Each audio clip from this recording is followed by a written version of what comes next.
Well, good morning. It's really great to be here, to have you here, and I hope you'll get a chance to take a good look at the original art in the gallery just around the corner. Um, Golden books were the most popular books ever published for children in America, probably the world, and they had a tremendous impact on our culture. I grew up with them, and I think maybe 3 or 4 generations of American children did. Often they were the only books that parents could find in the town or the city where they were living. And they are like the National Geographic and Life magazine, how they found their way into everyone's homes. Golden books did too. I started writing about children's books when I was in college, and I was majoring in history and particularly interested in the beginning of the American Republic. And I thought it would be, I wondered if there were any children's books in those days. And when I went to the library, I found that there were quite a few. And I realized from that that children's books are always how each generation puts down in writing its hopes and dreams for the next generation. And that therefore, if you were to look at children's books over a span of time, it would be a really fascinating way of watching a culture grow, watching history happen. And golden books being the books that were the ones that people responded to most vividly in greatest numbers over the last 100, well, not 100, but 75 or 80 years, are as good a picture of American culture during that time as you could hope to find. So that's one of the things that I'm going to show you through some of the illustrations that I have here.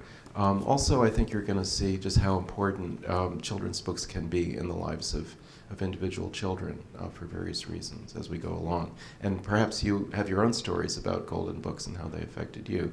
We'll have time to talk about that a little bit at the end.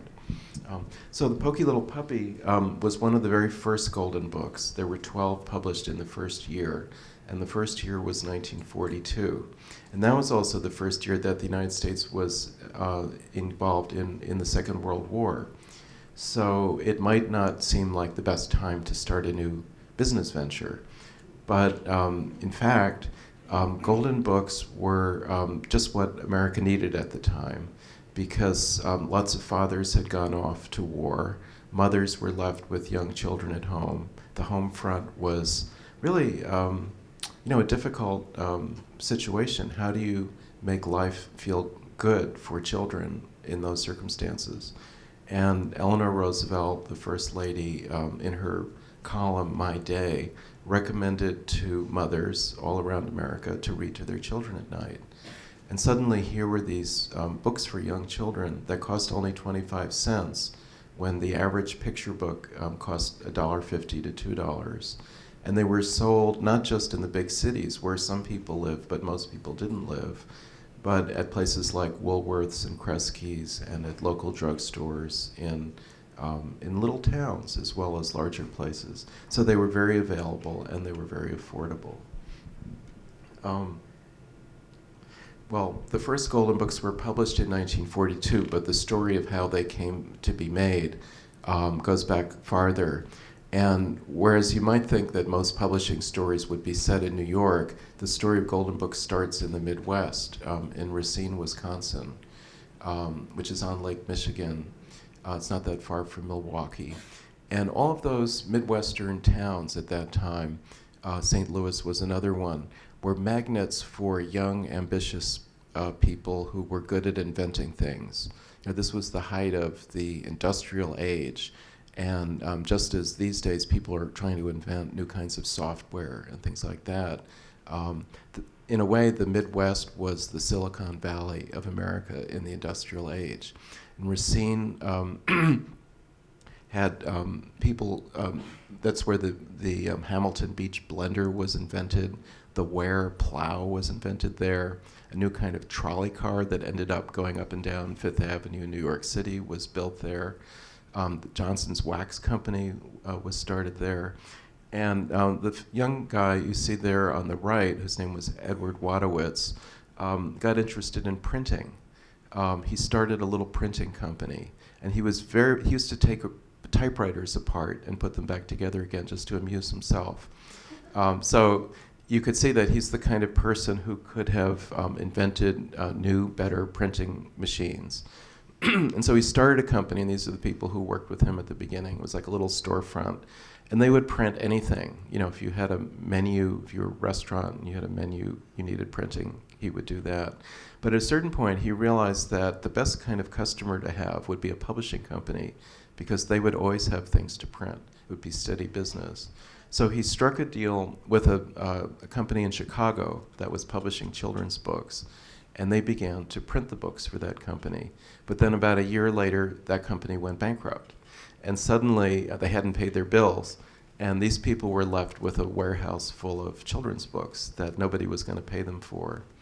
So they decided to try to sell them themselves. And they noticed that there was a new way to sell things in America at that time, and that was the 5 and 10 cent stores, which, to use a contemporary analogy, would be like the beginnings of Walmart. Suddenly there were national chains for selling things all around America. So they offered these children's books that they had lying around to Kresge's, and they decided to sell them, and they sold like hotcakes. So they thought, oh, well, this is something that we might want to get more involved with. And so they said, why don't we think about publishing books ourselves? We won't even need to have a partner anymore. They started out in the basement of this building, which was the tallest building in Racine, Wisconsin at the time. The rest of it was occupied by this man named Dr. Shoup, who made patent medicine, snake oil, and was very good at it apparently, because he had the skyscraper of Racine at his disposal. But he was ready to retire, and now these guys who were starting to print and publish books for children were starting to have a bigger operation, and within just a couple of years they occupied the whole building themselves. Then this man came along from New York, and his name was Sam Lowe, and he was a social worker and had worked for the Henry Street Settlement House in New York. And his interest was helping teenage boys have a better life. And one of the ways that he would try to engage their interest was by telling stories to them and reading to them. And then he realized that he had his own stories to tell, so he started writing children's books that he would read to these kids. And it was just at that time that Edward Wadowitz decided that he was going to be a publisher of children's books, and there they were both in Racine. So they met each other, and the Western Printing Company, as it was called then, published his children's stories, and that was the first books that they did. But he was also a very good businessman, and so they asked him to handle their sales and marketing and things like that. And he began looking around and thinking of what big plans they could make. And he noticed, and partly from his experience at the settlement house, that the thing that teenage boys and other boys and some girls most liked to read of anything that was available in America at the time were the, the comic strips that were in the newspapers. So we thought, what if we made little books that were taking those comic strips and putting them in book form? And from that came what were called big little books, which were just 2 or 3 inches on a side, printed on pulp paper, but with these sensational, like little mini movie poster covers, which would catch anybody's attention if you were to see them. And the great thing about these books was they cost 10 cents, which meant that most kids could afford them with their allowance money. And the other great thing was they were very small, so they fit in your pocket, and that meant that your parents wouldn't know you had them. This was later a problem for comic books when they came along as a sort of competing form of popular reading for kids in the 30s, because comic books were harder to hide. So these were sold in the 5 and dime stores, and they would sell 600,000 of each one in 6 months. So it was incredible. So you can see how they could fill up that tall building in Racine after a couple of years. But they weren't satisfied. And so Sam Lowe said, who is making the most popular stories about the most popular characters of all in America? And the answer was clear. It was Walt Disney. And he was, of course, in Hollywood. And Mickey Mouse was just a few years old. But it only took a couple of years of Mickey Mouse animations to spread to places like England and France. Mickey Mouse watches were being made after just a couple of years. It was really a huge phenomenon. And Disney was pouring his money into making his films as good as they could possibly be. So they were very, very labor intensive. So he never had enough money to keep going. He was always looking for more money. And so when Sam Low came along writing this letter to him proposing that this little company in Racine could publish all of the books that were going to ever come along based on Disney characters, to have an exclusive relationship with him, Disney said yes. So it worked out for both of them in a big way. And Western remained a sort of invisible partner of Disney on into the 1980s. And as we'll see later, when Disney had the bright idea to open a theme park in California and was again short of cash, he went to Western for a loan. So these were two of the big little books that came along in the second year after that Disney deal was made. So they had a lot to do with making Walt Disney the well-known name that he is.